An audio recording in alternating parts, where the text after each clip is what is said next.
Hello everyone, welcome to the video. और आज की इस वीडियो में बेसिकली हम लोग अपने चैनल की फर्स्ट वीडियो अपलोड करने वाले हैं। इस वीडियो में हम लोग समझेंगे, जानेंगे, पढ़ेंगे बॉटनी के फर्स्ट चैप्टर पहली यूनिट, जिसका नाम है द लिविंग वर्ल्ड। ये चैप्टर है, पहली यूनिट जो है वो आपकी है diversity in living world. NCERT का बहुत ही क्रिस्प और बहुत ही इजी चैप्टर है पहला चैप्टर, द लिविंग वर्ल्ड। बहुत ही अमेजिंग चैप्टर है, इसमें बहुत अच्छे अच्छे कॉन्सेप्ट हैं और बहुत ही बेसिक कॉन्सेप्ट्स हैं जो आपके आगे एडवांस लर्निंग को काफ़ी प्रमोट करेंगे। सबसे मेन चीज़ ये है कि इस चैनल को बनाने का मेरा क्या पर्पस है, क्या मोटिव है।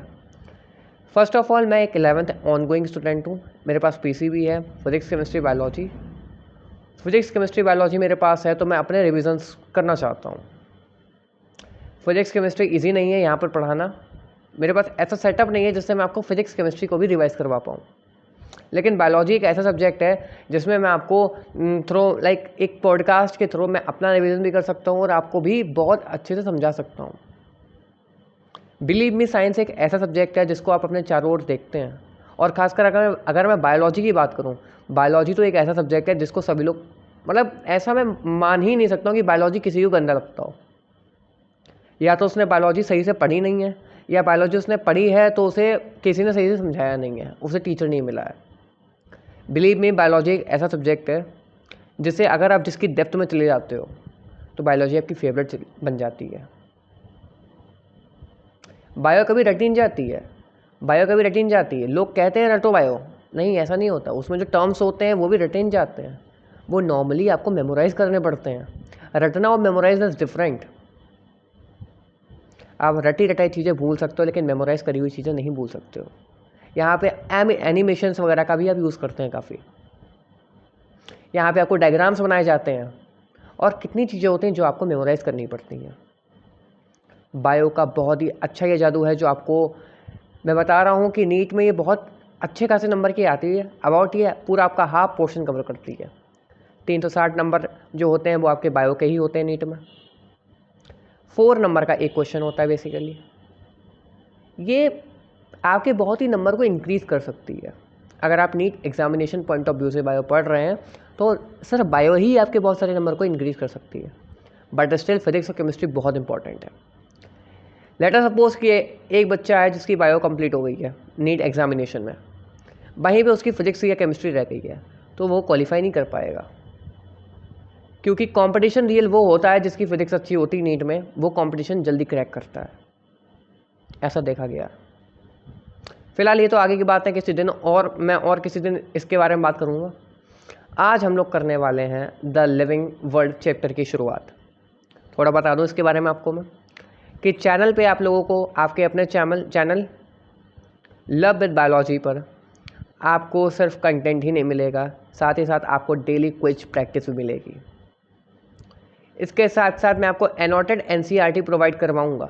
और इनिशियली हम लोग पढ़ने वाले हैं द लिविंग वर्ल्ड चैप्टर में, तो उसमें बेसिकली मैं आपको स्टार्टिंग के जो पॉइंट्स हैं, स्टार्टिंग के कुछ ऐसे आप चीज़ें पढ़ेंगे जो आपको एनसीईआरटी में नहीं मिलेगी।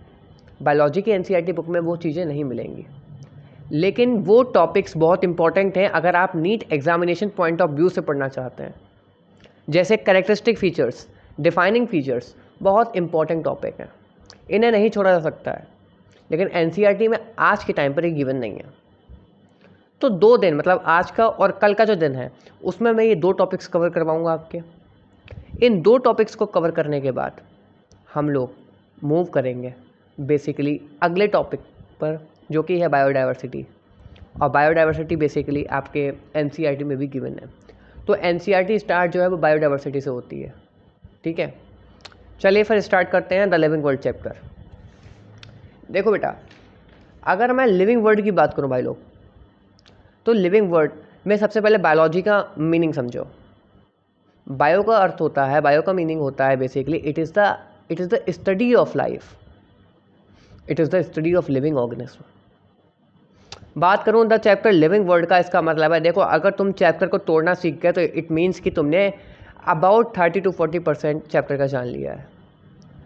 द लिविंग वर्ल्ड का मतलब होता है हमारे चारों ओर की जीवित दुनिया। कितनी सारी चीज़ें हम अपने चारों ओर देखते हैं जो जिंदा हैं, जैसे ह्यूमंस हैं, एनिमल्स हैं, इंसेक्ट्स हैं, बहुत चीज़ें हैं ऐसे। तो माइक्रो ऑर्गेनिज्म हैं, बैक्टीरिया वगैरह देखते हैं, आप देख नहीं सकते हैं हालांकि, लेकिन ये सब चीज़ें लिविंग हैं, ये लाइफ कंसिस्ट करती हैं। अगर हम लोग देखें सेंसस के अकॉर्डिंग तो about 1.7 to 1.8 million of species इस पूरे वर्ल्ड में है, जिनको इवन अभी हम लोग एक्सप्लोर भी नहीं कर पाए हैं।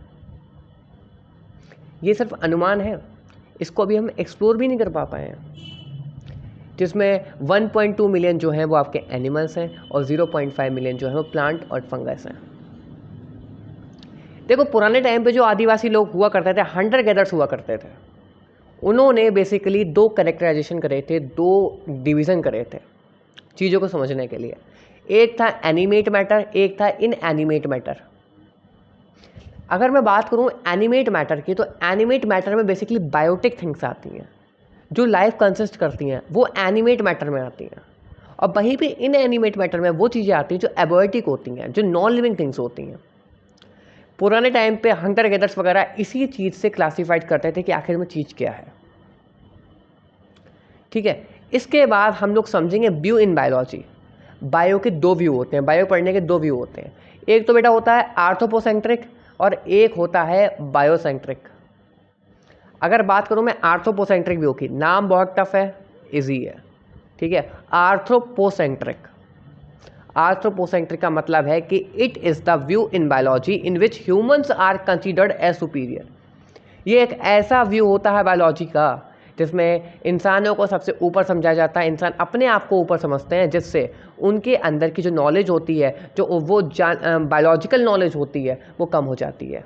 जब वो अपने आप को सबसे ऊपर समझने लगते हैं तो अपने वो आसपास की जितनी भी नॉलेज होती है उसको गेन नहीं करना चाहते हैं। तो due to which our biological knowledge decreases, our biological knowledge will never increases. वहीं पे बेटा बायोसेंट्रिक भी होता है, सॉरी बेटा, मतलब बेटा कहना गलत है, मैं भी आपकी क्लास का हूँ भाई लोग, ठीक है। वहीं पे एक बायोसेंट्रिक व्यू है। बायोसेंट्रिक व्यू का मीनिंग होता है बेसिकली कि जहाँ पर we are talking about all the living organism, we are not considering any species to be superior, all the living organism are equal to us. अगर ऐसा हम लोग समझने लगते हैं, इस तरीके से हम चीज़ों को देखने लगते हैं ना, तो हमारे जो बायोलॉजिकल नॉलेज होती है वो इंक्रीज होती है। Our biological knowledge will increase. इसके बाद हम लोग सिमिलैरिटीज़ के बारे में पढ़ेंगे। सिमिलैरिटीज़ मतलब क्या क्या समानताएं हमारे अंदर हैं, किन किन चीज़ों में हम काफ़ी सिमिलर हैं। 2 टाइप के सिमिलैरिटीज़ होती हैं, एक होती है वर्टिकल सिमिलैरिटीज़, एक होती है हॉरिजॉन्टल सिमिलैरिटीज़। देखो अगर बात करूँ मैं वर्टिकल सिमिलैरिटीज़ की, तो डिफरेंट जनरेशन में जो सिमिलैरिटीज़ होती हैं वो वर्टिकल सिमिलैरिटीज़ होती हैं। फॉर एग्जांपल आपके फादर में और आप में जो सिमिलैरिटीज़ हैं वो बेसिकली आपकी वर्टिकल सिमिलैरिटीज़ हैं, क्योंकि आप लोग 2 अलग अलग जनरेशन के हो, फादर आपकी किसी और जनरेशन के और आप अलग जनरेशन के हो, तो यहाँ पे वर्टिकल सिमिलैरिटीज़ देखने को मिलती हैं। एक होती है horizontal similarities. Horizontal means this. Horizontal similarities मतलब होता है कि सेम जनरेशन के पीपल में जो सिमिलैरिटीज़ होती हैं, these are the horizontal similarities. जैसे कि आप और आपके भाई बहन, उनमें जो सिमिलैरिटीज़ देखने को मिलेगी वो बेसिकली आपको कौन सी देखने को मिलेगी, वो है हॉरिजॉन्टल सिमिलैरिटीज़। ठीक है, अब एक बात ध्यान से समझो, एक नोट बना लो, लिख लो अपनी कॉपी में या नोट्स जहाँ भी बनाते हो वहाँ लिख लो ये चीज़ कि जितने भी लिविंग ऑर्गेनिज्म यहाँ पे हैं, जितने भी लिविंग ऑर्गेनिज्म यहाँ पर हैं, इस पूरे वर्ल्ड में हैं, वो सभी सिमिलर हैं एक दूसरे से। मैं ये नहीं कह रहा हूँ वो कम्प्लीटली सिमिलर हैं, लेकिन वो कहीं ना कहीं हम सभी से सिमिलर हैं। मैं किसी और से सिमिलर हूँ। ये समझो जितने भी living organism including plants, animals, bacteria, हम सब कुछ ना कुछ एक दूसरे से सिमिलर हैं। मैं इसे ऐसे कह सकता हूँ क्योंकि हम सभी के अंदर न्यूक्लिक एसिड होता है। जो डीएनए आरएनए बनता है, deoxy nucleic acid, nucleic acid, ये न्यूक्लिक एसिड को कंटेन करता है और न्यूक्लिक एसिड सबके पास होता है। लेकिन मैं ये नहीं कह सकता कि हम सभी के पास डीएनए है, ऐसा नहीं है बेटा। मतलब भाई लोग, कुछ वायरस ऐसे होते हैं जिनके पास डीएनए भी होता है, आरएनए भी होता है। मतलब अब वायरस तो बेटा, मतलब भाई लोग, वायरस तो कोई ऐसी चीज़, मतलब वायरस एक लिविंग ऑर्गेनिज्म नहीं है, लेकिन कई सारे लिविंग ऑर्गेनिज्म में भी डीएनए हो सकता है या फिर आरएनए हो सकता है या डीएनए आरएनए दोनों हो सकते हैं। तो ऐसा कहना गलत है कि डीएनए ही सिर्फ प्रेजेंट होता है सभी लिविंग ऑर्गेनिज्म में। इट माइट बी पॉसिबल कि उनमें और कुछ है, इट माइट बी पॉसिबल कि उनमें और कुछ है। सिंपल है ना, मतलब अलग अलग हो सकता है, लेकिन we are very very much similar to each other, क्योंकि न्यूक्लिक एसिड हमारे पास है। न्यूक्लिक एसिड सभी लिविंग ऑर्गेनिज्म के पास है। ठीक है, इसके बाद टॉपिक जो हमारा आता है वो आता है अर्नेस्ट मेयर के बारे में। देखो, एक मिनट थोड़ा पानी पी लूँ।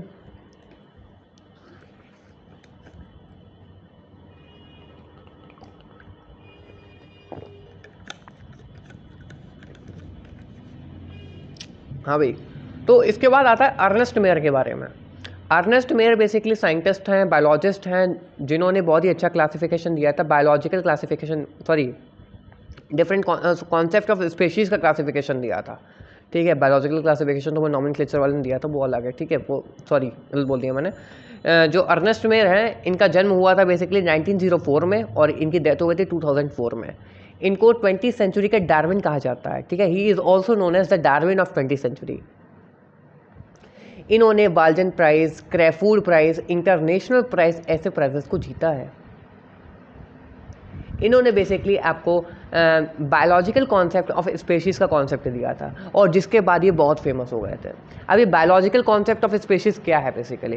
देखो बेटा भाई, बायोलॉजिकल कॉन्सेप्ट ऑफ स्पेशीज़ का मतलब ये है कि if the member of different species met और sexually come in contact with each other, then the offspring that will produce is completely unfertile or sterile। समझे?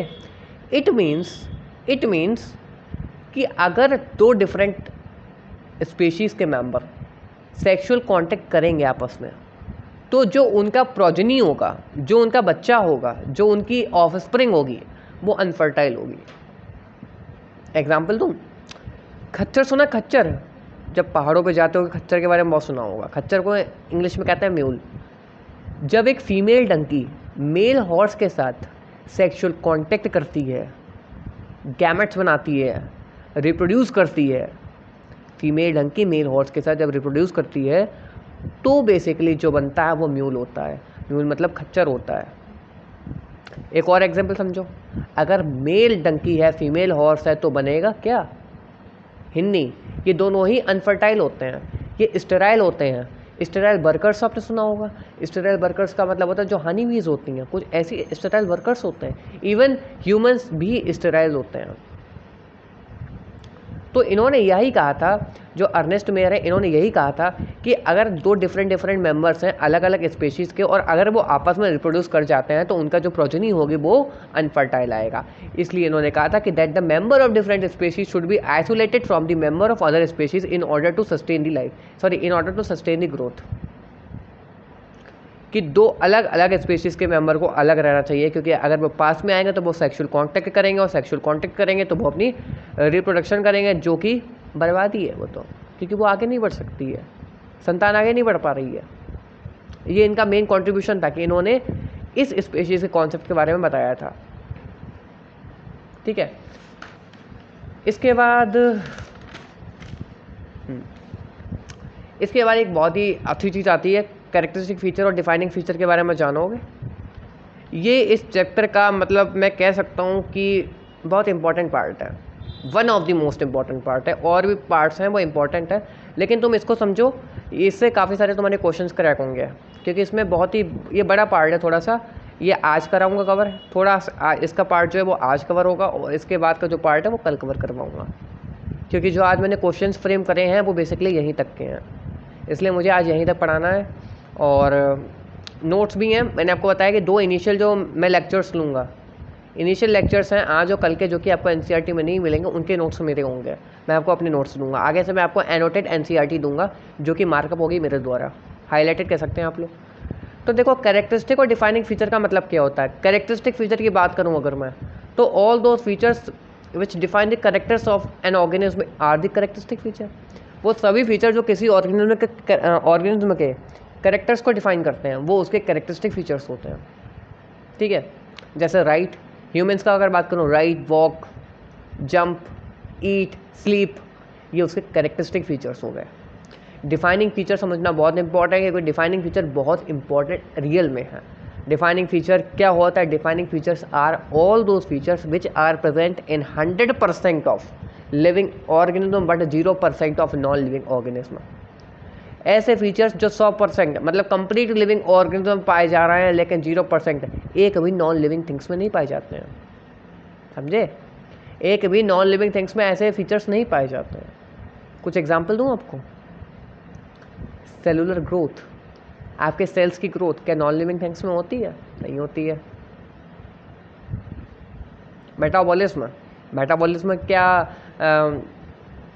नॉन लिविंग थिंग्स में होता है? नहीं होता है, सिर्फ हमारे अंदर। तो मेटाबॉलिज्म, कैटाबॉलिज्म, एनाबॉलिज्म पार्ट्स है ना मेटाबॉलिज्म के, ये सब हमारे अंदर होता है।